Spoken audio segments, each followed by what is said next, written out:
সুপ্রিয় দর্শক, আসসালামু আলাইকুম। আপনাদের সবাইকে স্বাগত জানাচ্ছি এখনকার আলোচনায়। আপনাদের সঙ্গে আছি আমি সিরাজুল ইসলাম। দর্শক, মার্কিন প্রেসিডেন্ট ডোনাল্ড ট্রাম্প বলেছেন ইরান নাকি নতুন করে আবার চুক্তি করার জন্য বা বর্তমান যে সংকট, এই সংকট মীমাংসা করার জন্য পাগল হয়ে উঠেছে। কিন্তু ডোনাল্ড ট্রাম্প দাবি করছেন যে ইরান এরকম হলেও আমরা ঠিক করব, এটা কবে ঠিকঠাক করব বা কবে সেটেল করব। তিনি কেন এই কথা বলছেন? তিনি কি পৃথিবীর মানুষের সাথে মশকরা করছেন?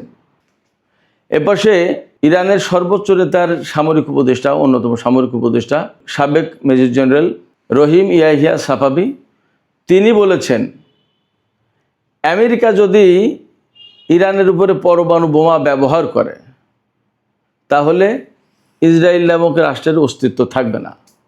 এখন আমেরিকার সিদ্ধান্ত নিক তারা ইরানের উপরে পরমাণু বোমা ব্যবহার করবে নাকি করবে না, এটা তাদের ব্যাপার। রহিম সাফাবি কেন তিনি এই কথা বলছেন, এর পেছনের ঘটনাটা কি? সুপ্রিয় দর্শক, এই বিষয়গুলো নিয়েই মূলত আমি এখন আলোচনা করব। এর ভেতরে আরও বেশ কিছু বিষয় থাকবে, যেমন আমেরিকা নিরাপত্তা দিতে চেয়েছে কিন্তু কিছু জাহাজ কোম্পানি আমেরিকার সেই নিরাপত্তা নিতে চায়নি।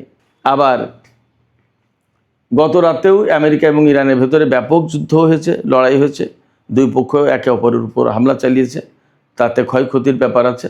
এই সমস্ত সব বিষয় আমি এখনকার আলোচনায় আনব। আশা করি আপনারা শেষ পর্যন্ত সঙ্গে থাকবেন, আর ভিডিও ভালো লাগলে লাইক কমেন্ট শেয়ার করবেন এবং চ্যানেলটি সাবস্ক্রাইব করে সাথেই থাকবেন। দর্শক, মূল আলোচনায় চলে যাচ্ছি। প্রথম যে বিষয়টা নিয়ে কথা বলতে চাই সেটি হচ্ছে মার্কিন প্রেসিডেন্ট ডোনাল্ড ট্রাম্প। তিনি গতকালকে সামরিক বাহিনীর একটা অনুষ্ঠানে বক্তব্য দিয়েছেন।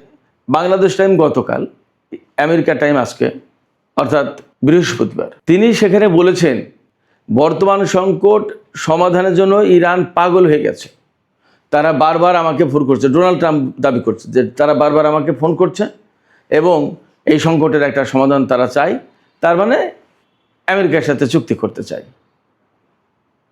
কিন্তু ডোনাল্ড ট্রাম্প আবার দাবি করছেন কিন্তু আমি বলেছি যে হ্যাঁ, সংকট মীমাংসা করা হবে, তবে সেটা কখন করবো সেটা আমরা ঠিক করবো, আমরা সিদ্ধান্ত নেব। তার মানে ইরানকে তিনি পাত্তা দিচ্ছেন না। ব্যাপারটা ঠিক উল্টা। আমি আগে একটা বা দুটো ভিডিওতে সম্ভবত বলেছিলাম যে সে নিতাই ঠাকুর, একাই একা তাস খেলেন, একাই হারেন, একাই জেতেন, একাই ট্রাম্প কার্ড মারেন, ইত্যাদি ইত্যাদি। ডোনাল্ড ট্রাম্পের অবস্থা তাই। তিনি একা একা ইরানের পাগল হয়ে যাওয়া দেখেন চুক্তির জন্য, আবার ইরানকে ধমক দেন, আবার ইরানকে সান্ত্বনা দেন, আবার ইরানকে প্রশংসা করেন, আবার ইরানকে বকাবকি গালিগালাজ করেন, আবার ইরানের বিরুদ্ধে যুদ্ধ করেন, সব একা একাই করেন। তিনি কেন এই কথা বলছেন? তিনি কি পৃথিবীর মানুষের সাথে মশকরা করছেন? তিনি কিন্তু গত কয়েক মাস ধরে ইরানের উপর হামলা চালান, আবার বলেন যুদ্ধবিরতি, শান্তি চুক্তি, আলোচনা, কূটনীতি, সমস্যার সমাধান করব, আবার ইরানের উপর হামলা চালান। মূল কথা, আমেরিকা কিন্তু ইরানের উপর হামলা চালিয়েই যাচ্ছে, বিভিন্ন কায়দায় ঘুরছে ফিরছে, বিরতি নিচ্ছে, একটু জিরিয়ে নিচ্ছে, নিজেদেরকে গুছিয়ে নিচ্ছে, আবার ইরানের জনগণকে কিন্তু হত্যা করেই যাচ্ছে। এই সংকটের সমাধান কোথায় এবং কি করা উচিত? এক অদ্ভুত ব্যক্তির হাতে পড়েছে আমেরিকা এবং বিশ্ব বলছে কি এই কারণে, বিশ্বে তো আমেরিকার প্রভাব আছে এবং তাদের কারণে বিশ্বের অনেক মানুষ তাদেরকে কুর্নিশ করে, তাদের সামরিক বাহিনী, আদার অনেক কিছুর কারণে। এ তো বিরাট সমস্যা আমাদের বিশ্ববাসীর জন্য। তো এই যে ব্যক্তিটা আমেরিকার প্রেসিডেন্ট হয়েছে, আমেরিকার ইতিহাসে সম্ভবত এই ধরনের পিকুলিয়ার কোনো ব্যক্তি প্রেসিডেন্ট হয়নি। এবং আজকে বিশ্বে যে সংকট ডোনাল্ড ট্রাম্পের কারণে তৈরি হয়েছে, এই সংকটের একটা বড় দায়ভাগ অবশ্যই আমেরিকার জনগণের নিতে হবে। তার মতো ব্যক্তিকে কেন তারা নির্বাচিত করলো, সেটা একটা বড় প্রশ্ন। অতএব আমেরিকার যে সমস্ত মানুষ, যে সমস্ত ভোটার ডোনাল্ড ট্রাম্পকে ভোট দিয়ে নির্বাচিত করেছেন, তাদের দায়ভাগ আছে। ডোনাল্ড ট্রাম্প এই দাবি করেছেন, কিন্তু বাস্তবতা কি তাই? বাস্তবতা হয়েছে ইরানের পক্ষ থেকে পরিষ্কার করে বলা হয়েছে যে তিনি শুধুমাত্র মিথ্যা কথা বলছেন, আমেরিকার সাথে এই ধরনের কোনো আলোচনা নেই, বরং ইরানের সব স্তর থেকে, ইরানের প্রেসিডেন্ট, প্রধান বিচারপতি, সংসদের স্পিকার, মন্ত্রী পরিষদের লোকজন, আরও যত জায়গা থেকে কথা বলার বিষয় আছে বা কথা বলছে, তার সব জায়গা থেকে বলা হচ্ছে আমেরিকা যেহেতু ইসলামাবাদ সমঝোতা স্মারককে সম্মান করেনি, লঙ্ঘন করেছে, অতএব ইরানের পক্ষ থেকে এটা মানার আর কোনো অনুসরণ করার কোনো প্রয়োজন নেই, এটা বাদ, একদম চূড়ান্ত ঘোষণা। এবং ইরানের সংসদের পক্ষ থেকে, বিশেষজ্ঞ পরিষদের পক্ষ থেকে, এবং গতকালকে এমন এক ব্যক্তি কথা বলেছেন যিনি বা যার নাম নতুন সর্বোচ্চ নেতা হওয়ার জন্য আলোচনায় ছিল, প্রস্তাব করা হয়েছিল, সেই আয়াতুল্লাহ রেজা আরেফি তিনিও বলেছেন যে আমেরিকার সাথে আর আলোচনা করার প্রয়োজন নেই, বরং তাদের বিরুদ্ধে এখন যুদ্ধ করা ছাড়া আর কোনো পথ নেই। আর আমি তো সবসময় বলি যে ইরান, ইসরায়েল এবং আমেরিকার মধ্যে যে আদর্শগত দ্বন্দ্ব, এটা তো শুধুমাত্র সামরিক দ্বন্দ্ব বা রাজনৈতিক দ্বন্দ্ব তা না, স্বার্থের দ্বন্দ্ব তা না, এটা আদর্শগত দ্বন্দ্ব। এই আদর্শগত দ্বন্দ্ব এর মীমাংসা তো এইভাবে ডিপ্লোম্যাটিক ওয়েতে আলোচনার মাধ্যমে হবে না। এর চূড়ান্ত মীমাংসা অবধারিতভাবে সামরিক উপায় হবে। তা সে ইরান হারুক আর ইরান জিতুক, আমেরিকা হারুক আর আমেরিকা জিতুক, যাই হোক না কেন, সামরিক সংঘাত, চূড়ান্ত একটা সামরিক সংঘাত হবেই, হওয়ার কথা। আমরা প্রত্যাশা করি এমন না হোক, কিন্তু পরিস্থিতি যা, তাতে এর বাইরে যাওয়ার কোনো সুযোগ আসলে নেই।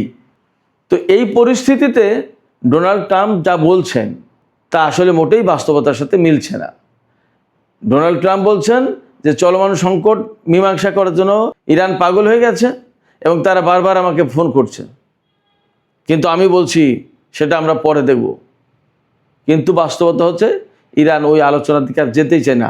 আগের বারই তো আমরা সবাই জানি, বিশ্ববাসী, ইরানের মন্ত্রী মিনিস্টার কর্মকর্তারা তারা তো কেউ আমেরিকার সাথে আলোচনার টেবিলে বসতে চায়নি। সেখানে তুরস্ক, মিশর, সৌদি আরব, কাতার, পাকিস্তান, অনেক দেশ ইরানকে রাজি করিয়েছে যে না, বসে সংকটের সমাধান করা যায়। কিন্তু ইরান বলেছিল কি, আমরা আমেরিকাকে চিনি, তারা কথা রাখবে না, আলোচনার টেবিলে যাব, তারা একটু ফুরসত পাবে, তারা নিজেদেরকে গুছিয়ে নেবে, আবার আমাদের বিরুদ্ধে যুদ্ধ শুরু করবে। এই যে ইসলামাবাদ যে সমঝোতা স্মারক, তার 1 নম্বর কথা ছিল কি, ইরান এবং লেবানন সহ মধ্যপ্রাচ্যের সব ফ্রন্টে যুদ্ধ বন্ধ করতে হবে স্থায়ীভাবে, এবং সেইটা মেনে নিয়েছে। সেইটা মেনে নিয়ে সেই সমঝোতা স্মারকে সই করেছে। তার কয়েকদিন যেতে পারলো না, অমনি আমেরিকা হামলা চালালো। অতএব আমেরিকার সাথে চুক্তি করে, বিশেষ করে ডোনাল্ড ট্রাম্পের সাথে ইরান যে কিছু করতে পারবে না, এটা ইরানের কর্মকর্তারা খুব পরিষ্কার বুঝে গেছে। এবং তারা জানে আমেরিকা শুধুমাত্র, ডোনাল্ড ট্রাম্প শুধুমাত্র বা তার প্রশাসনের লোকজন শুধুমাত্র এই কারণে চুক্তির কথা বলে, আপাতত পরিস্থিতি সামাল দেয়া, যখন একটু জুত হয়ে যাবে, সুবিধা পাবে, অমনি আবার তারা শুরু করবে। ডোনাল্ড ট্রাম্প এক সময় এক কথা বলেন, এবং এই যে মীমাংসার কথা যখন বলছেন, তার আগে, তার আড়ালে কিন্তু তিনি পরমাণু হামলার হুমকি দিয়েছেন ইরানের উপরে। এবং তার প্রেক্ষাপটে ইরানের সর্বোচ্চ নেতার সামরিক উপদেষ্টা মেজর জেনারেল ইয়াহিয়া রহিম সাফাবি, তিনি বলছেন যে আমেরিকা ইরানের উপরে পরমাণু হামলা চালাবে কি চালাবে না, সেটা তাদেরকে ঠিক করতে হবে। ইরান অনেক বড় দেশ, 2-1টা পরমাণু বোমায় ইরানকে ধ্বংস করে দেওয়া যাবে তা কিন্তু না। কিন্তু ইরান যদি পরমাণু হামলার শিকার হয়, তাহলে তাৎক্ষণিকভাবে ইসরায়েলকে একেবারে ধ্বংস করে ফেলা হবে। ইসরায়েলের অস্তিত্ব থাকবে না, ইসরায়েলের অস্তিত্ব মুছে দেওয়া হবে। তো ইসরায়েলের অস্তিত্ব মুছে দেওয়ার যে বিষয়টা, আমেরিকাকে জানতে হবে যে ইরান এটা করবে। এই অবস্থায় আমেরিকাকে সিদ্ধান্ত নিতে হবে তারা ইরানের উপরে পরমাণু বোমা হামলা চালাবে নাকি চালাবে না। এটা তাদের ব্যাপার, এটা ইরানের ব্যাপার না। এটা তারা সিদ্ধান্ত নিক, আমরা আমাদের সিদ্ধান্ত নেব। তো এইরকম একটা প্রেক্ষাপটে মধ্যপ্রাচ্য, আমেরিকা এবং ইরানের অবস্থান, আসলে আমেরিকা ইরানকে নিয়ে ভারী গ্যাড়া কলে পড়ে গেছে। না পারছে ছাড়তে, না পারছে গিলতে। যুদ্ধ করতে এসে বিপদে পড়েছে, এখান থেকে সরেও যেতে পারছে না। কূটনীতির মাধ্যমে সমাধানের পথে সেখানে ইরান জিতবে, যুদ্ধ করতে গেলেও আমেরিকার নিশ্চিত পরাজয়। সুপ্রিয় দর্শক, এবার একটু যুদ্ধের আপডেট জানাই। গত রাতে ইরান এবং আমেরিকার মধ্যে বড় রকমের সংঘর্ষ হয়েছে। আমেরিকা ইরানের বিভিন্ন সামরিক ঘাঁটিতে বা বিভিন্ন অবস্থানে হামলা চালিয়েছে। ইরানও পাল্টা জবাব হিসেবে কুয়েত, জর্দান, কাতার এবং বাহরাইনে হামলা চালিয়েছে। দুই পক্ষই বেশ বড় রকমের পাল্টা হামলা চালিয়েছে এবং আমরা আসলে দেখছি যে টুকটাক করে যুদ্ধ হচ্ছে, কিন্তু বাস্তবতা হচ্ছে একদম টুকটাক করে যুদ্ধ হচ্ছে না, বেশ বড় বড় হামলাই চালাচ্ছে। এবং ইরান, আমি যা দেখতে পাচ্ছি বা যা শুনতে পাচ্ছি, জানতে পারছি, তাতে ইরান মার্কিন ঘাঁটিগুলোকে একদম টোটালি ডিসম্যান্টেল করে দেওয়ার চেষ্টা করছে। মানে এখান থেকে আর আমেরিকার সামরিক বাহিনী যাতে কোনো অভিযান চালাতে না পারে সেই চেষ্টা করছে। এর জন্য সময় তো লাগে, সেই সময় লাগছে, কারণ একটা দেশে তো একটা ঘাঁটি না, আবার একটা ঘাঁটি যে ছোটোখাটো একটা দুটো বিল্ডিংয়ের ভিতর সীমাবদ্ধ তা তো না, অনেক বড় স্থাপনা, অনেক বড় কিছু। আবার এই যে মাঝখানে যে যুদ্ধবিরতি গেল সেই সমস্ত সময় অনেক কিছু আবার ঠিকঠাক করে ফেলতে পেরেছে। তার মানে ইরানকে আবার অনেকটা নতুন করে যুদ্ধ শুরু করতে হলো।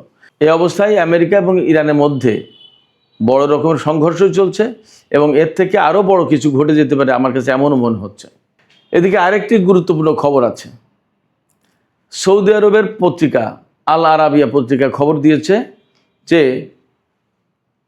আমেরিকা বেশ কিছু জাহাজ কোম্পানিকে নিরাপত্তা দিতে চেয়েছিল, তারা নিরাপত্তা দিয়ে হরমুজ প্রণালী পার করে আনবে, কিন্তু তারা রাজি হয়নি, কেউ আমেরিকার নিরাপত্তা নিতে রাজি হয়নি।